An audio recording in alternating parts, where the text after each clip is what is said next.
Course निकलना शुरू हो चुका है। कई लोगों को कोर्स की ईमेल आ चुकी है। स्टूडेंट्स के लिए बैड न्यूज़ है। कोर्स डिले क्यों हो रहे थे और अभी भी कई लोगों के कोर्स क्यों नहीं निकल रहे। कोर्स का एक्चुअल प्रोसेसिंग टाइम होता क्या है, कितने टाइम में वो निकलता है। डिपेंडेंट्स क्यों बैन हो गए हैं, आपके वीज़ा क्यों नहीं इशू हो रहे थे, आपके जो कोर्स लेटर है वो क्यों इशू नहीं हो रहे। अस्सलाम वालेकुम गाइस, मेरा नाम है शाज़ेब खान, आप देख रहे हैं मेरा चैनल देसी बॉय इन यूके। गाइस आज की वीडियो अभी से बता रहा हूँ बहुत ही इंपॉर्टेंट होने जा रही है। आज बात करेंगे जी जो लोग यहाँ पे स्टडी करने के लिए आना चाहते हैं उनके लिए भी, और इसके अलावा जो आप लोगों ने कोर्स लेटर अप्लाई किए हुए हैं, आप वीज़ास का जो वेट कर रहे हैं इस पर भी बात करेंगे। और जो कोर्स का जो प्रोसेसिंग टाइम होता है वो एक्चुअल में कितना होता है, कितने टाइम में जो लेटर आपका वो कोर्स लेटर वो इशू हो जाता है, तो मैक्सिमम टाइम इसका होता कितना है। इसके अलावा एक स्टोरी है, स्टोरी बड़ी इंपॉर्टेंट स्टोरी है। उस स्टोरी का एक बैकग्राउंड है कि उसी स्टोरी की ही वजह से कह लें कि गवर्नमेंट ने डिसीजन लिया था कि आपके जो डिपेंडेंट आपको अभी अलाउ नहीं कर रहे थे वो लेके आना यूके में, अभी उन्होंने 1 जनवरी से उन्होंने बोल दिया है। तो वो स्टोरी क्या थी इसके पीछे, और इसके अलावा आपके जो वीज़ा डिले होने के रीजंस क्या है, आपके जो कोर्स लेटर डिले क्यों नहीं हो रहे थे, सब बातें पे मैं बात करूंगा।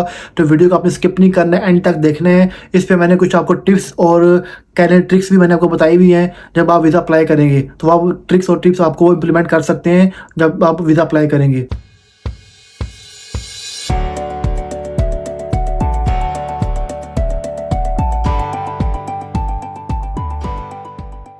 तो गाइस सबसे पहले स्टार्ट करते हैं जी वीडियो को इस एक स्टोरी से। ये पाकिस्तान की एक स्टोरी की बात कर रहा हूँ मैं। वो स्टोरी ये थी कि पाकिस्तान के एक सिटी में एक कंसल्टेंट है, मैं उसका नाम मेंशन नहीं करने जा रहा। उस कंसल्टेंट के पास अक्सर लोग आते थे अपना वीज़ा लगवाने के लिए।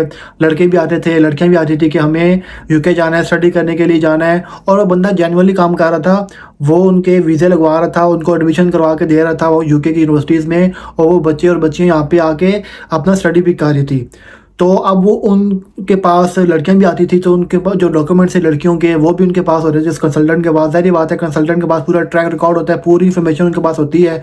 जो भी उनके पास क्लाइंट आते हैं तो उनके पास एक रिकॉर्ड वो रखते हैं, सब डॉक्यूमेंट्स उनके पास मौजूद होते हैं। अब उस कंसल्टेंट के पास उसके अलावा, स्टडी वीज़े के अलावा और भी लोग आते थे जो कह लें कि जिनके पास पैसा तो बहुत था लेकिन उनके पास तालीम नहीं थी, उनके पास कह लें कि कुछ हुनर नहीं था ऐसे कि वो स्किल वर्क के वीज़े पे वो यूके जाएँ। तो वो क्या कहते थे, उसको बोलते थे कि भाई तू पैसे ले, ये 2 मिलियन 3 मिलियन 4 मिलियन पाउंड है, 40 लाख 30 लाख रुपए तू पकड़ और हमारा वीज़ा लगवा दे यूके का, क्योंकि यूके वीज़े के यूके जो खुले हुए हैं और हमें भी यूके जाना है। तो वो क्या कर रहा था, कह रहा ठीक है जी मैं आपका वीज़ा लगा दूंगा, इतने पैसे लगेंगे। वो उनसे पैसे लेके उनका वीज़ा लगवा रहा था। वीज़ा कौन सा लगवा रहा था? Dependent visa. अब आपने समझना है, डिपेंडेंट वीज़ा वो उनका लगवा रहा था क्योंकि वो स्किल वर्क वीज़ा पे जा नहीं सकते थे, क्योंकि पास स्किल था नहीं, कोई एजुकेशन उनके पास थी नहीं कि वो स्टडी करने के लिए जाएँ। पता है बहुत बड़ी तादाद है लोगों की, लाखों में, कि जो लाखों में को भी तो कम होगा कि लोग यूके आना चाह रहे हैं। बस कहते हैं एक दफ़ा हम लोग वहाँ पे बॉर्डर क्रॉस कर लें, एक दफ़ा हम लोग इंटर हो जाए यूके में किसी भी तरीके से, चाहे हमसे जितने मर्जी को 50 लाख ले ले, 1 करोड़ ले ले, हम लोग देने के लिए चाह रहे हैं। तो बड़ी ही कह लें कि डेस्परेट वहाँ की जो आवाम है, जो कुछ लोग हैं, सारे नहीं हैं, बहुत तादाद एक बड़ी है वहाँ पे जो यूके आना चाह रहे हैं किसी भी कीमत के ऊपर। तो कह लें कि वो फिर क्या कर रहा था, तो उनके डिपेंडेंट वीज़ा लगवा रहा था। डिपेंडेंट वीज़ा कैसे लगवा रहा था? फॉर एग्जांपल जैसे मैंने पहले बात की, उसके पास लड़कियां भी आती थी कि हमने यूनी का एडमिशन करवा दें, हमारा वीज़ा लगवा दें यूके का। तब वो उनके भी केस को फाइल कर रहा था, पूरा वीज़ा प्रोसीजर वही हैंडल कर रहा था सारा उनका। तो उनके जो डॉक्यूमेंट्स है लड़कियों के, उनके डॉक्यूमेंट्स के ऊपर वो कह लें कि फेक जो है ना मैरिज सर्टिफिकेट बनवा के, फेक पिक्चर्स को एडिट करके, अडोब फोटोशॉप करवा के, सारा फेक डॉक्यूमेंट करवा के, उनका लिए जो पता है बाएं हाथ का काम होता है स्टेटमेंट शो करवाना, उनके लिए कोई मुश्किल काम नहीं होता, क्योंकि वो तो पता है गुरु होते हैं इस काम के। वो इतना उन्होंने केस डील किए होते हैं, उनको पता है कि होम ऑफिस के साथ कैसे डील करना है, ऑफिसर के साथ कैसे डील करना है, क्या ईमेल्स करनी है, कैसे अप्लाई करना है। तो वो फेक डॉक्यूमेंट्स बनवा के, तो वो कह लें कि उनको उनका हस्बैंड डिक्लेयर करके कागज़ों में और उनके वीज़ा निकलवा रहा था और उनको यूके भेज रहा था। तो वो बड़े बहुत से लोग थे जो वहाँ से वो यूके में आ गए थे। इसके अलावा आप कहते हैं ना कि वो कहावत है कि यार बकरे की माँ कब तक खैर बनाएगी, तो वही साहब हुआ। तो एक जो सा ना कह लें कि बहुत ही जाहिल सा इंसान था, कह लें कि कुछ देहात से आया हुआ था, अनपढ़ लोग था, अनपढ़ कहना ज़्यादा सूटेबल रहेगा।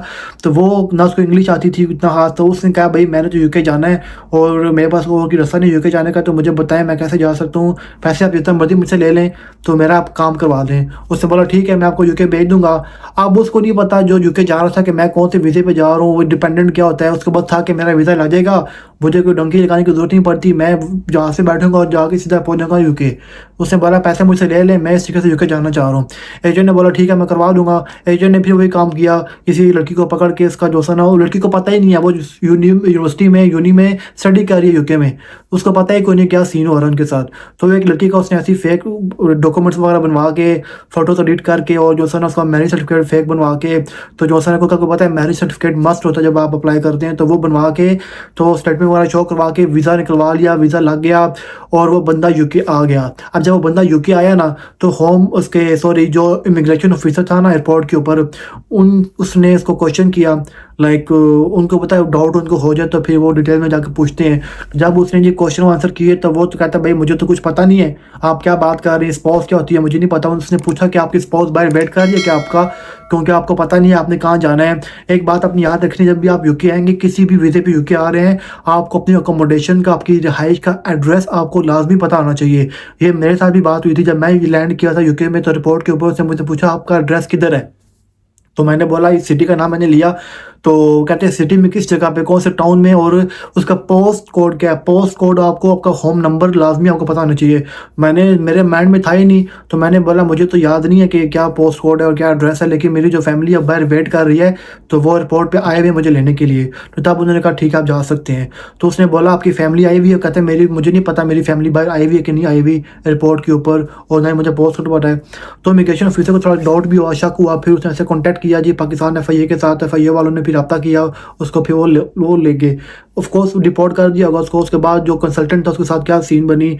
अब हुआ ये कह लें कि ये एक केस है जो सामने आता है इस तरीके से, लेकिन अगर आप यूके में आपके रिलेशन हो, आपके जो सना टर्म्स हो, आपको उठना बैठना लोगों के साथ हो ना, तो ऐसे हर तीसरा चौथा केस आपको ऐसे ही नज़र आएगा, और हर एक बंदे की एक नई स्टोरी होगी यूके आने की, और कह ले एक नया वो जो सना ब्लंडर मार कर आएगा, या फिर उसकी एक स्टोरी होगी या उसकी सुनी हुई होगी। तो बहुत सारे केसेस हैं, ये सिर्फ एक केस जो था ना वो सामने आया था इस तरीके से। तो आप अंदाज़ा लगा लें कि उस बंदे ने, सुनने में आ रहा था कि उस बंदे ने तकरीबन के 28 से 30 के अराउंड जो केसेस हैं, ऐसे जो फेक डॉक्यूमेंट बना के उस बंदे ने यूके भेजा था डिपेंडेंट वीज़े के ऊपर। तो अब ऐसे इन वजूहात की बिना पर आपको पता है कि स्टडी करने के लिए तो एक बंदा आता है, उसके बाद 3-4 उसके साथ डिपेंडेंट आ जाते हैं, 2 बच्चे उसके साथ हों, उसके हस्बैंड हो साथ, 2-3 बच्चे हों, तो वैसे ही वो 3-4 लोग बन जाते हैं। तो इतने लोग स्टडी करने के लिए नहीं आते जितने साथ डिपेंडेंट आ रहे होते हैं। तो फिर होम ऑफिस मजबूर हुआ। सिर्फ ये भी एक डिसीजन, यही एक कह ले के फैक्टर नहीं हो सकता, और भी फैक्टर्स में इन्वॉल्व होंगे।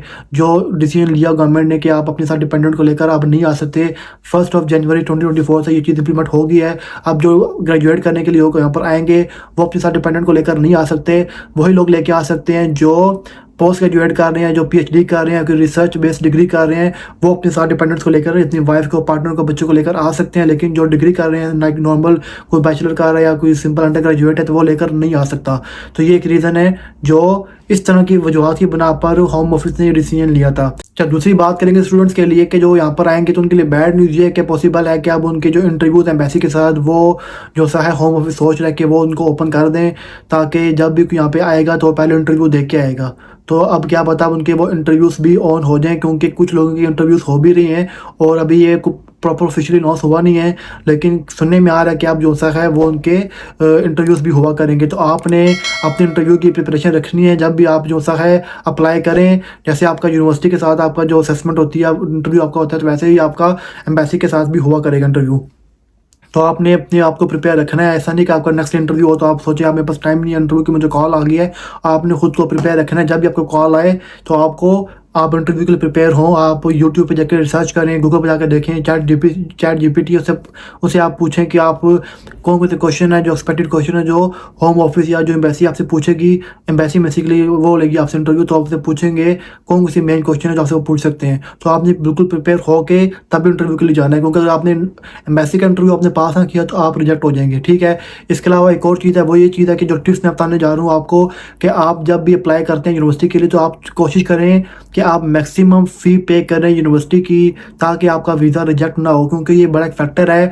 वो चेक करते हैं कि बंदे ने कितनी फ़ी पे की हुई है। अगर आपने मैक्सिमम फ़ी पे की होगी यूनिवर्सिटी की, उसको पता होगा यार ये बंदा वाकई यहाँ पे स्टडी करने के लिए आ रहा है कि और काउंट करने के लिए यहाँ पर ये नहीं आ रहा, तो होम ऑफिस का जो ऑफिसर होगा वो एक डिसीजन के ऊपर एक इम्पैक्ट डालेगा अगर आपने मैक्सिमम फ़ी पे की हो। दूसरा ये चीज़ है कि आपकी जो स्टेटमेंट होनी चाहिए वो स्टेटमेंट की अच्छी होनी चाहिए। दूसरा इसके अलावा आपका जो फंड होता है आपको शो करना पड़ता है। आपका जो यूकेन के बाद खुद को सपोर्ट करने के लिए सेल्फ सपोर्ट जो लिविंग एक अमाउंट होती है वो उन्होंने सेट की हुई है, वो अमाउंट आपके पास अकाउंट में होनी चाहिए। वो आपने निकालनी नहीं है जब तक आप यूके लैंड ना कर जाएँ, आप एयरपोर्ट से बाहर ना आ जाएँ, तब तक वो अमाउंट आपने निकलवानी नहीं होती। आप बात करते हैं जी कॉस्ट का, कि कॉस्ट का जो प्रोसेसिंग टाइम है वो कितना होता है। जी कॉस्ट का जो एक्चुअल प्रोसेसिंग टाइम होता है ना, कॉस्ट आपका निकल आता है विद इन 1 वर्किंग डे। बीच में वीकेंड अगर आ रहा हो तो 1 वर्किंग डे में आपका कोर्स निकल आता है। जो आपका एम्प्लॉयर होता है वो अप्लाई करता है थ्रू एसएमएस होता है जी, स्पॉन्सर मैनेजमेंट सिस्टम। उनका एक सिस्टम बना होता है। जब ये कंपनी रजिस्टर्ड होती है ना यूके में, जब उसको लाइसेंस मिल जाता है ना, तो फिर उनको ना एक वो पोर्टल सा बना होता है एसएमएस सिस्टम ना, उसके ज़रिए वो अप्लाई कर सकते हैं जी कोर्स के लिए। तो कोर्स का जो एक्चुअल टाइम होता है वो होता है जी विद इन 1 वर्किंग डे, लेकिन मैक्सिमम डिपेंड करता है केस टू केस भी। और वो केस क्या होता है कि अगर आपकी एप्लीकेशन कॉम्प्लेक्स हो या फिर कुछ इन्फॉर्मेशन चाहिए एक्स्ट्रा, तो वो 2 वीक से 3 वीक्स भी लग जाते हैं। लेकिन अभी पिछले चंद महीनों में 3 मंथ गुजर गए हैं, लोगों की कोर्स इशू नहीं हो रहे। लेकिन अभी मुझे कुछ दोस्तों ने बताना शुरू किया है, कुछ लोग कमेंट करके बता रहे हैं कि भाई हमारा कोर्स निकल आया लेकिन टाइम बहुत लगा है। और एक दो से कमेंट किया हुआ था कि हमारी जो एम्प्लॉयर था उसको होम ऑफिस ने बोला कि हमें एडिशनल इन्फॉर्मेशन दें। तो होम ऑफिस कॉन्टैक्ट कर रहा है एम्प्लॉयर के साथ, वो उनको एडिशनल इन्फॉर्मेशन भी मांग रहा है, वो उनसे उनकी कंपनी की इन्फॉर्मेशन भी मांग रहा है, वो डिटेल्स भी मांग रहा है। मैंने बताया था कि वो अब होम ऑफिस जो भी कोर्स इशू कर रहा है उससे पहले वो पूरी तरह जांच पड़ताल कर रहा है, पूरी तरह इन्वेस्टिगेट कर रहा है, उसके बाद कोर्स इशू कर रहा है। तो कोर्स इशू होना स्टार्ट हो चुके हैं, लेकिन अभी हर एक के शुरू नहीं हुए। कुछ के केसेस में उनके इशू हो चुके हैं, कुछ के भी डिले में जा रहे हैं, लेकिन उनके इशू इंशाल्लाह हो जाएंगे। आप बिल्कुल बेफिक्र रहें। टाइम लग रहा है क्योंकि एक बंदे ने वैसे कॉन्टैक्ट किया, उसने बोला कि भाई मेरे 3 से 4 महीने मुझे लग गए थे, लेकिन फाइनली कोर्स इशू हो गया है। जब कोर्स इशू हो जाएगा उसके बाद आपके पास 3 मंथ का टाइम होता है। अगर आपने 3 मंथ तक आप यूके नहीं आते, अपना वीज़ा प्रोसेस नहीं करते, तो आपका जो वो कोर्स हो जाएगा वो नल एंड वॉइड हो जाता है। कोर्स निकलने के बाद आपके पास 3 मंथ का टाइम होता है, अदरवाइज वो कोर्स आपका कह लें कि वो कैंसिल हो जाएगा, वो वेस्ट चला जाता है।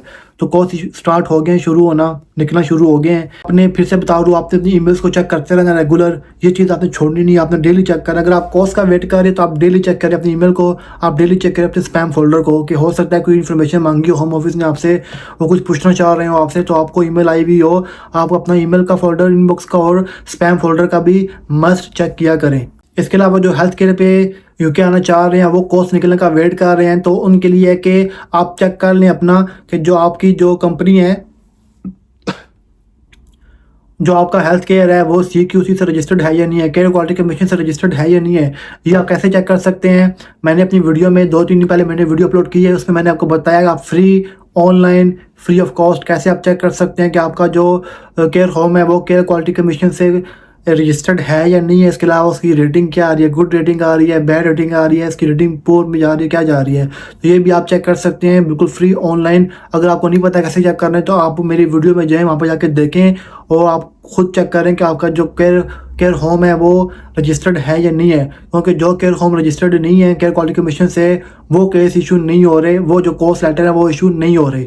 आज की वीडियो को अंदर वाइंड अप करते हैं। उम्मीद करता हूँ वीडियो पसंद आई होगी। अगर आपने चैनल को सब्सक्राइब नहीं किया तो कर दें, बेल आइकॉन को प्रेस कर दें। इसके अलावा कमेंट करके मुझे बताएं कि कौन कौन लोग हैं जो अभी तक वेट कर रहे हैं कोर्स निकलने का, और किन लोगों का कोर्स इशू हो चुका है। उन लोगों का मैं इंटरव्यूज़ लूँगा जिनके कोर्स इशू हो चुके हैं, उनसे इन्फॉर्मेशन लेके उनका मैं लाइव इंटरव्यू अपनी यूट्यूब पे अपलोड करूँगा, ताकि जो लोग वेट कर रहे हैं जिनका कोर्स अभी नहीं इशू हुआ उनको इन्फॉर्मेशन मिल सके तो क्या क्या स्टेप्स उनको लेने चाहिए। तो ये देखते रहिए मेरा चैनल देसी बॉय इन UK।